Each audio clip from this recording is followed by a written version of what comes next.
What's up, guys? Toad back with you yet again. No sleep, obviously.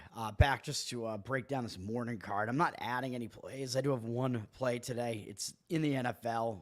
LA Rams +3. I don't know if the 3 is still out there, but that is my only actual play. I have looked down the rest of the card, and nothing else really totally appeals to me. But we do have a bunch of stuff going on here. We have a decent sized hockey slate here, and as far as the market is concerned, I think the best look as far as just reading the market really quick, like a spot read, would be Dallas against my Boston Bruins. Looks like the best game as far as market indicators would be concerned. Dallas flipped from +100 to -119, 60% of the tickets, 75% of the cash. And if you go look at what's going on in this game, this is actually the first game on the schedule here, even though it's in the middle of the betting sheet.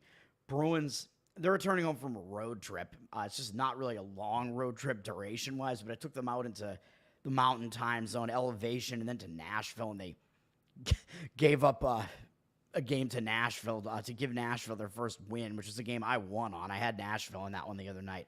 So return home spot doesn't look like the best spot, but I'd rather, when I want to play against a team in the return home spot, I usually like to play against a team returning home from a longer road trip and against a team that they might have more of a tendency to overlook. I'm not sure they're going to overlook Dallas, man. I mean, this is one of the better teams in the Western Conference. They all know this. Tyler Seguin, I think, is still there, ex-Bruins, so there's still that factor there. But it is still a tough spot just because they are returning home, one day off, so they are going to be having to get back to family life and whatever, and it may be a bit of a distraction.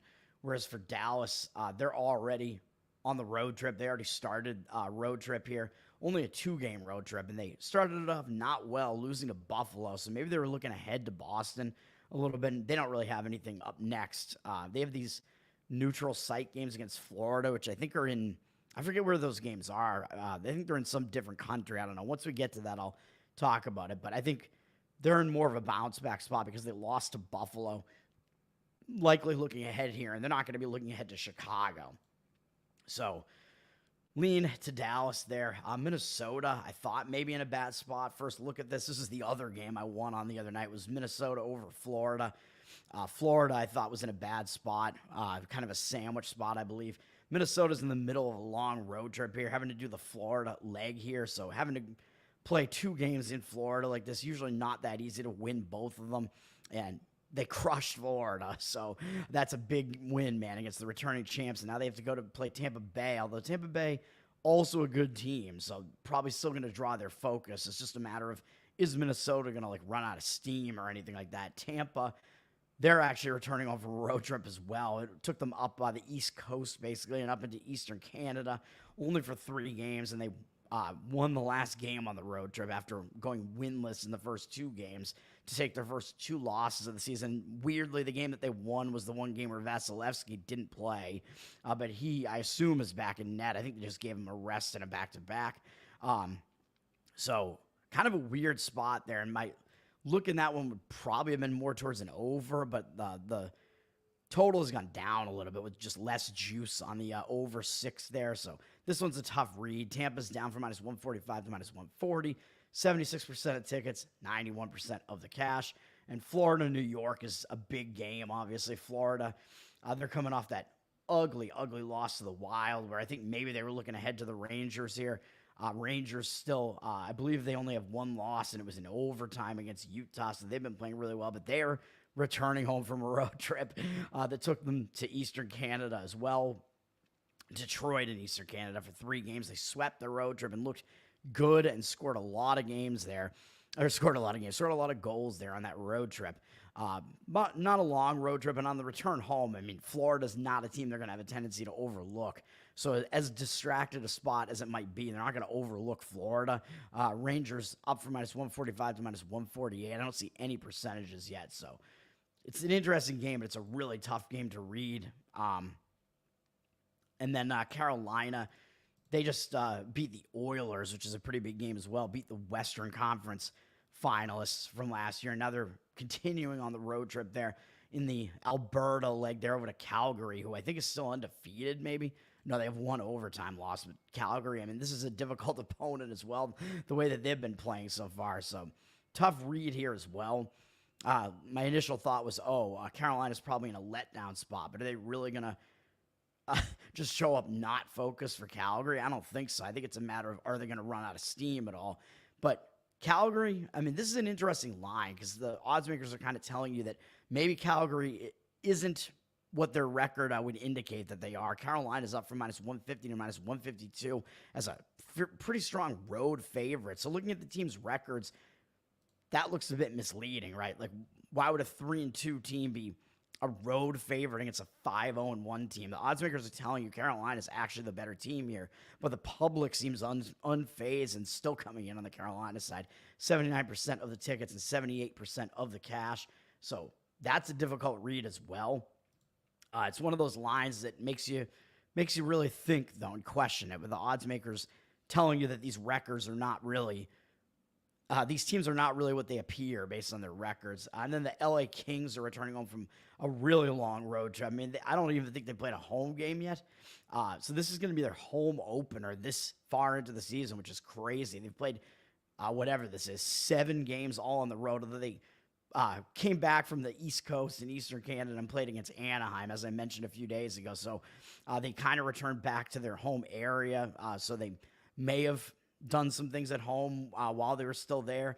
But then they had to go out to Vegas. They got killed by Vegas, and now they're playing a home game here against San Jose, who is a team that basically every team is probably going to overlook San Jose a little bit just because San Jose is awful. But does that mean I want to take San Jose here? No, not really. Kings, but again, I mean, this is a weird spot. It's going to be their first home game this deep into the season. But like I said, they probably got some of their home affairs out of the way once they came back before this Anaheim game. And they weren't distracted in that game. LA, huge favorite, but down from -320 to -307. Don't really see much for ticket percentages in 96% of the tickets, 100% of the cash. No way that that's accurate. I mean, they're not in a great spot, but I'm not going to play on San Jose. I mean, if you were going to do that, it looks like you'd be taking a big puck line on them to try to just come within 1 or 2 goals against LA, which maybe they'll be able to because, I mean, LA might not throw their full focus at them. Moving on, NBA. Try to get this done quickly. I think Celtics and T-Wolves are the 2 teams that have already played so far. The rest of these teams on this slate, 4 games, 8 teams, 6 of the teams have not played yet. Celtics and T-Wolves both have 1 game. Celtics, I mean, of course, won in their banner ceremony, so now they go out on the road to Washington. Will they overlook Washington? Maybe. I mean, Washington wasn't good last year. They're probably not good this year. But Celtics laying a big price, up to 13.5. 89% of tickets, 97% of the cash. So it looks like money is actually still coming in on the Celtics side. I'm not going to do it, obviously. I mean, the Celtics looked way too good in their home opener as well. I mean, they are good. They're probably still the best team in the NBA. But coming off a game where they scored a ton of points against a Knicks team that should be good defensively. They looked so good in that game. I mean, I would expect them to not have maybe as crazy an effort against Washington here, but they don't even need that much of an effort to beat Washington. So who knows? And Washington, this is going to be their season opener, but that means the Celtics already have a game under their belt and Washington does not. So maybe that's an advantage to the Celtics slightly for that reason, and also applies to the T-Wolves. They have a game under their belt already, but they lost to the Lakers. So they could also be maybe a little bit angry and in a bounce back spot and want to take it out on the Kings. Kings, not a bad team, though.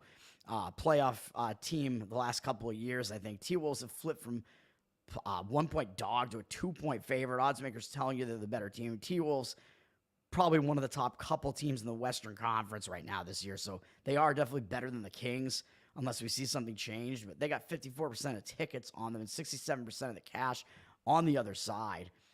So kind of strange there that is the case. I don't know what else to think about that. But yeah, I mean, the cash percentage is on the side of the Kings, but the line is flipped towards the T-Wolves, and the T-Wolves may have a little bit of an extra edge just because they have a game under their belt already. And then Mavericks, I mean, are they in the dreaded finalist loser hangover spot? The market seems to be indicating that that's not going to be the case in this one, as they're up from 8 to 8.5, 92% of the cash, 51% of tickets on the other side on the Spurs, who have Wemba and some of these good like young players on the Spurs there. But the market seems to be indicating against there being a finals loser hangover on the side of Dallas here. So I'm not going to come in and try to play that angle either. In the NFL, Vikings, Rams, I mean, you can go look at my analysis. I've already repeated myself multiple times on the NFL video and I think the video from yesterday morning, but bad spot for the Vikings, essentially, coming off a huge game that wound up being their first loss, big divisional matchup against Detroit. So brutal spot, really, and then having to go out to the Pacific Coast to a place they don't usually play on short rest. So I like the Rams in that one. And I think the Rams are actually getting Cooper Kupp back. I thought that wasn't the case, but he'll be back. So I don't think it's a reverse injured player theory spot or anything like that just because he's coming back. If anything, I think it'll help the Rams. It'll give Stafford one of his best targets there back. So Vikings public still 72% of tickets and 58% of the cash. Taking the Rams +3 in that one. And then as far as college football, Syracuse, Pittsburgh up from 5 to 5.5. 74% of tickets, 79% of the cash. I don't know what else to say about this, what to say about either of these games, really. I lean against Pittsburgh, and I lean to Old Dominion in these two games, really, though. Pittsburgh, I mean, I think they got off to a hot start. They're ranked too high at this point as far as what they've actually been doing. Syracuse probably has the ability to put the ball in the air against this Pittsburgh defense. It isn't as good against the pass. Pittsburgh may be able to put up some offense against this Syracuse defense. It's kind of weak as well. Pittsburgh, I forget what the spot is actually that they're in, but let me see here. Yeah, they're coming off that game against Cal. I think they actually had a break, but that bye may not help them because they're undefeated. So the last thing you really want to do is stop playing when you're undefeated. So I don't think that's that helpful to Pittsburgh. As far as Syracuse is concerned, they're also coming off of a bye that may disrupt some winning momentum too. So they both went into a bye on a good note. For the most part. So that's kind of a wash either way. But I just think Pittsburgh is slightly overrated, but I do like the over as well because I think both passing attacks could be able to do something in this game against these defenses, up from 61 to 62.5. 63% of tickets, but 56% of the cash on the over, so less of the cash, but that is the way that I lean. And I like Old Dominion against Georgia Southern. I just think they have the better defense, and their quarterback switch has maybe given them a little bit of offense where they didn't have much before that. They're down from 2.5 to 1, but very public Georgia Southern side, 89% of the tickets and only 80% of the cash. So I like Old Dominion. As far as the scheduling is concerned, I don't know if there's any scheduling aspect to this. Old Dominion's coming off a couple of nice looking wins though, finally against Texas State. That's a pretty big win. Their defense actually held that good offense in check. So Old Dominion, their defense is definitely fairly good. I think both of these teams actually have short weeks coming into this game. Georgia Southern, their record makes them look better than they actually are probably. So this is the other thing. The line looks kind of weird because Old Dominion has the worst record, but they're actually the favorite. Georgia Southern's also off of kind of a bigger win. Old Dominion beat Texas State, which is good, but Georgia Southern beat James Madison, which is an even better looking win. I don't know if it's necessarily going to put them in a letdown spot, and both teams are on short rest, like I said, but could be a little bit of a letdown spot, but like I said, I think these teams' records are a little bit misleading as you have Old Dominion as the favorite here, even though they have the lesser of the two records. So I like Old Dominion because I think they have the better defense, and it's a little bit of a misleading record there. And I like the under in this one as well. It's down from 55.5 to 54. 56% of tickets on the over, but 64% of the cash on the under. So that's the way that I look at those. Oh, I wasn't sharing my screen this whole time. That's just great. Anyway, have a good one, guys. Peace out.